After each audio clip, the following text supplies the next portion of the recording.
Welcome, fellow residents, to our clinical explainer for today. We're going to completely unpack a foundational concept in psychodynamic psychiatry that will absolutely change the way you see your patients, especially those struggling with severe personality disorders. Our goal today is to make the concept of mentalization feel concrete, incredibly vivid, and instantly recognizable, whether you're on the ward or in the therapy room.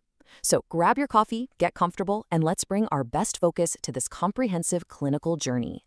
Okay, let's dive into this. We've got a highly structured path today.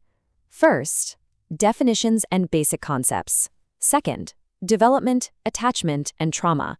Third, the three pre-mentalizing modes. Fourth, the alien self and pseudo-mentalization. And finally, number 5, clinical practice to regain mentalization. All right, let's kick things off with section 1, definitions and basic concepts. So what exactly is mentalization or reflective functioning? At its absolute core, it's the capacity to recognize that whatever's going on inside a mind, whether it's your own mind or someone else's, is just a subjective representation. It's not an absolute, undeniable fact. We really have to be able to see ourselves and our patients as distinct mental agents with independent, entirely separate inner worlds. Because, when a patient loses this capacity, that crucial boundary between internal feeling and external reality completely shatters. To truly understand behavior, we've got to read the hidden internal states driving it. Every single action a patient takes on the ward, no matter how wild or chaotic it might seem on the surface, is always driven by these 5 things: thoughts, feelings, intentions, beliefs, and desires. Restoring a patient's mentalization literally means helping them realize that their behavior is being steered by these invisible internal elements, not just as some knee-jerk reaction to the outside world.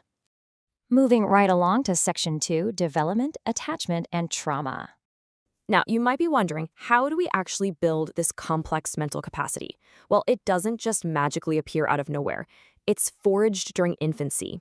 The developmental causal chain starts with a secure attachment.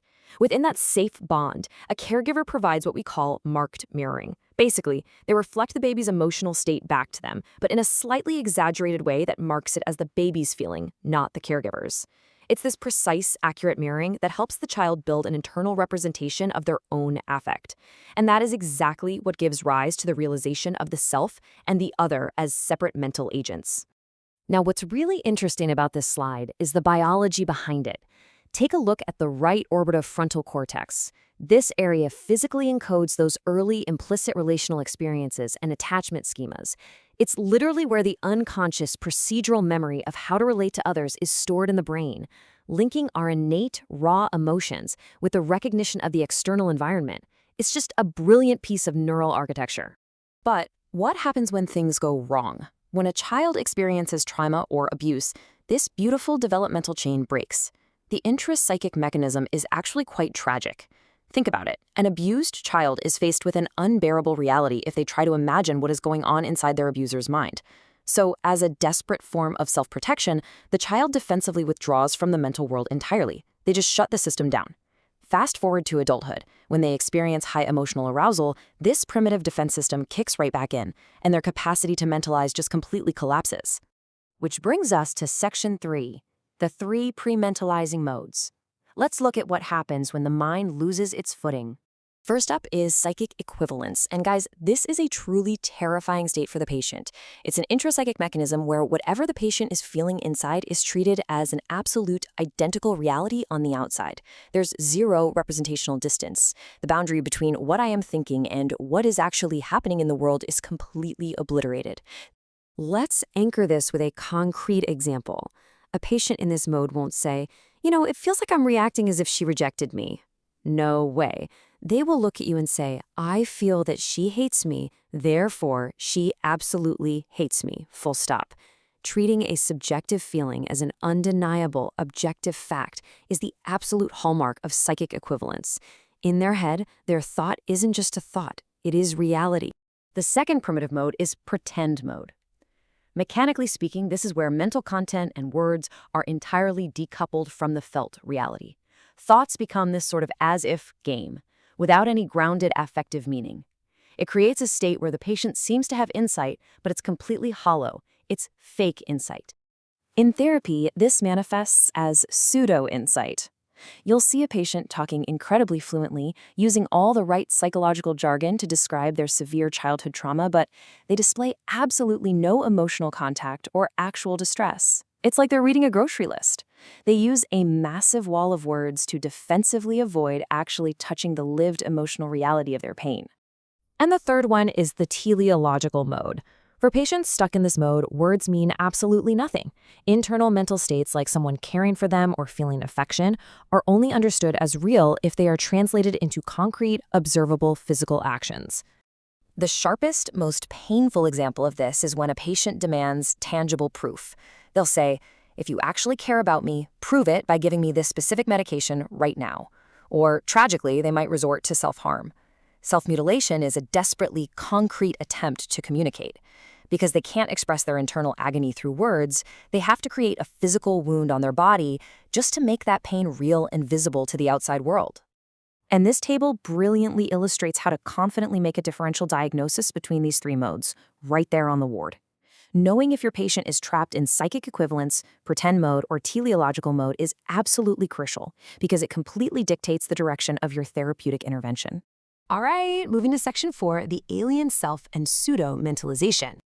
Now, you're going to meet patients who seem like they're amazing at reading minds, but watch out for pseudo-mentalization, also known as hypermentalizing. This is when they spin these incredibly elaborate, confident narratives about your hidden motives, but there's actually zero genuine curiosity behind it. It's just a complex defensive projection. On the flip side, be aware of concrete mentalization. That's when a patient gets stuck on super literal, rigid interpretations and entirely loses the depth of what actually drives human behavior. This brings us to a really heavy intrapsychic concept, the alien self. When a parent completely fails at marked mirroring, say responding to a baby's distress with hostility or fear, the child actually internalizes that frightening caregiver right into their own self-structure. This terrifying, unintegrated object now lives inside the patient, creating an internal tension that is frankly just unbearable. And here's exactly how this plays out with projective identification in patients with borderline personality disorder. They literally cannot tolerate living with this alien self inside them. So what do? They have to externalize it. They will forcefully project it onto you, the therapist. They'll manipulate and coerce until, unconsciously, you find yourself acting hostile or angry, playing the exact role of the persecutor they need you to be, just so they can relieve their own internal dread. It's a powerful, wild dynamic. Finally, let's hit section 5, clinical practice and regaining mentalization. What do we actually do about all this? When you're sitting with a patient whose mentalization has collapsed, you must adopt a very strict clinical stance. You need to be deeply curious, tentative, and above all, you must hold a not-knowing stance. Actually, scratch the idea of being the expert in the room. You have to resist the urge to act like you know exactly what's in their head. Adopting a humble, not-knowing posture and exploring alternative minds alongside them is literally the only way to model and repair their broken mentalizing system. So the crucial point is this. Your interventions shouldn't be these rigid, deep psychoanalytic interpretations. Instead, use simple questions like, what was going through your mind right before you did that? Or, how sure are you about that, on a scale of 0 to 100%? These questions force a pause. They gently test the patient's capacity to tolerate representational doubt, pulling them out of that terrifying psychic equivalence and back into a reality where a thought is just a thought. I want to leave you with this provocative thought as we wrap up. All this theory sounds brilliant on paper, but when a patient full of terror and rage is sitting right in front of you, threatening to completely colonize your mind through projective identification, how do you maintain your own capacity to mentalize? How do you hold on to that not knowing stance? Our biggest challenge isn't just analyzing the patient, it's protecting the reflective space inside our own heads. So take some time to reflect on your own countertransference and vulnerabilities before you step into your next clinical encounter. Thanks so much for joining me today, and keep doing the great work you do.